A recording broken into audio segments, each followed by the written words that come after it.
Place two men at a crossroads. One walks forward announcing his destination. The other studies the horizon in silence. And you already know which one is the alpha male and which one is the sigma male. Alphas command attention through volume and rank. Sigmas redirect it through quiet certainty and flexible strategy. Their confidence feels similar on the surface, yet the source of that power couldn't be more different. In the daily arenas where careers are built, alliances forge, and crises resolve, those underlying engines decide who actually prevails. In this video, we're dropping both an alpha male and a sigma male into 8 common life scenarios to see just how different the two archetypes handle the situations. Number 1. Running a meeting. An alpha opens the session at maximum volume. Handshakes, agenda slides, confident predictions. He expects command presence to settle any doubts. A sigma, meanwhile, enters with a shorter checklist. Who controls the data? Where are the blind spots? He listens first. Each speaker reveals not just information but motivation, and the sigma notes every discrepancy between words and numbers. When he finally weighs in, it's not with opinion but with surgical questions that slice vague optimism into measurable targets. The alpha's charisma energizes the group, but when final action items get formalized, the room defers to the sigma's clearer framework. He leads without applause, yet owns the roadmap everyone now follows. Proof that in decision arenas, substance makes volume optional. Number 2. Working a room. The alpha thrives on movement, turning a networking event into a conquest route of introductions and self-promotion. Laughter spikes in each circle he visits. Photos capture him mid-story, trophy smile locked in. Across the room, the sigma is stationary, almost peripheral. He watches conversational currents, identifying who speaks from knowledge and who recycles headlines. When he does engage, he asks questions that spotlight the other person's expertise, then adds an insight that reframes the topic entirely. Listeners feel genuinely understood, and intimacy marketing can't replicate, and they stay. The alpha exits with broad visibility, but shallow recall. Who was that energetic guy again? The sigma exits with fewer contacts, but each one already values his perspective and follows up. Over months, those deeper ties translate to collaborations, referrals, and influence the alpha's social blitz rarely sustains. Number 3. Sealing the deal.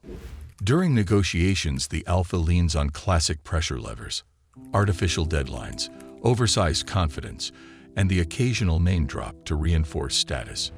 These tactics unsettle most opponents, but the sigma's baseline is anchored in pre-negotiated self-validation. He's mapped his walkaway range, built contingency scenarios, and rehearsed silence until it feels natural. When the alpha pushes, the sigma simply doesn't flinch, creating an empty space that drives the alpha to elaborate, sweeten, or reveal real priorities. By refusing to play the urgency game, the sigma rewrites tempo. Eventually, the alpha finds himself conceding points to close. The final contract reflects the sigma's numbers more than the alpha's theater, illustrating how indifference to pressure dismantles strategies reliant on it. Number 4. Reading people. Alphas read rooms quickly but broadcast nearly as much as they absorb. Pride in victories, irritation at pushback, eagerness for recognition. These signals give the sigma a roadmap. His own expressions remain minimal. Steady gaze, level tone, micro nods that encourage others to keep talking. While the alpha works to attract allegiance or compliance, the sigma catalogs micro-expressions, spotting discomfort when projects are mentioned or over-enthusiasm that hints at hidden agendas. By meeting's end, he has a textured psychological file on each participant. They have little on him beyond reserved and insightful.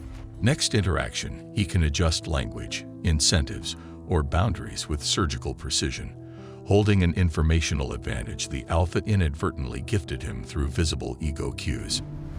Number 5. Planning under pressure. Crisis exposes default settings. The alpha's reflex is swift. Public action, rallying team members, issuing commands, and making symbolic moves that signal leadership to observers. It reassures people momentarily, but often overlooks second-order effects. Did that rapid cost cut kneecap long-term capacity? Did public promises box the team into unrealistic timelines? The Sigma, confronted with the same stressor, invests the first minutes in scenario mapping. He identifies critical bottlenecks and designs fallback routes before issuing a single directive. His initial calm can be misread as hesitation, yet when surprise complications hit, supplier failure, policy reversal, he activates preloaded alternatives while the Alpha now scrambles to modify the public plan. Speed has merit, but foresight that survives multiple shocks wins the marathon. Number 6. Choosing a career route. Alphas excel where ladders are visible: corporate hierarchies, competitive commissions, rank-based organizations. Each rung climbed affirms their dominance ethos.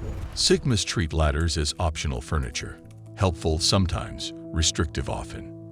They're comfortable crafting non-linear careers, combining freelance projects, building niche digital assets, or learning eclectic skills others consider unrelated.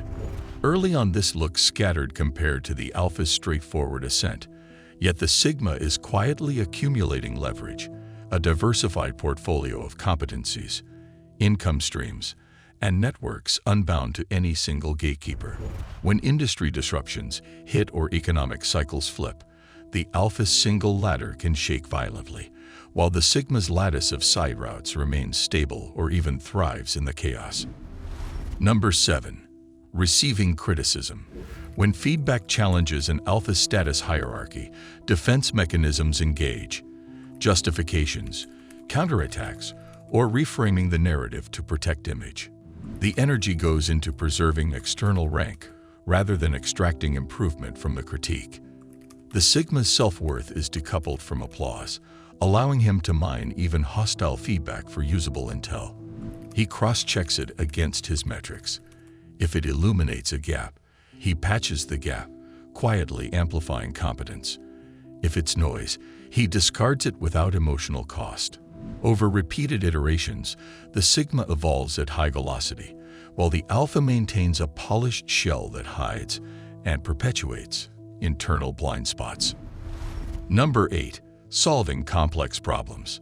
The Alpha mindset gravitates toward clear categories: winners versus losers, allies versus threats, because such framing simplifies command decisions.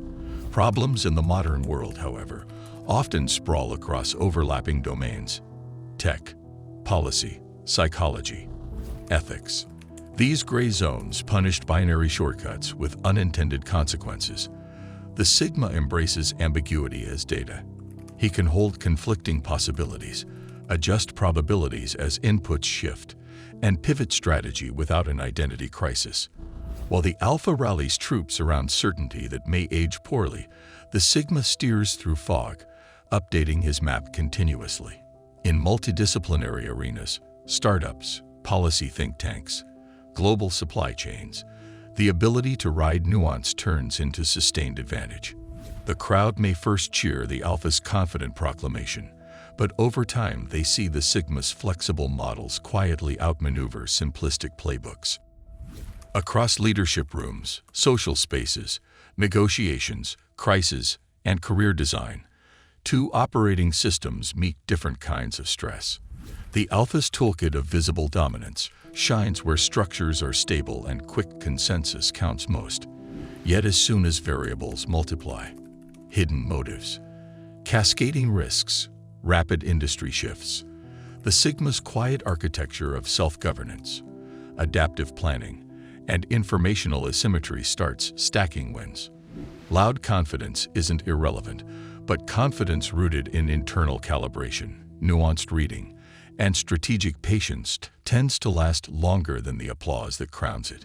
In a world tilting ever more toward complexity, the player comfortable outside the spotlight is often the one guiding its beam. Do you agree with the points I mentioned in this video? We'd love to hear your thoughts and experiences in the comments below. For more deep dives into the Sigma male mindset, be sure to check out our other videos. Thank you for watching, and being a part of our community.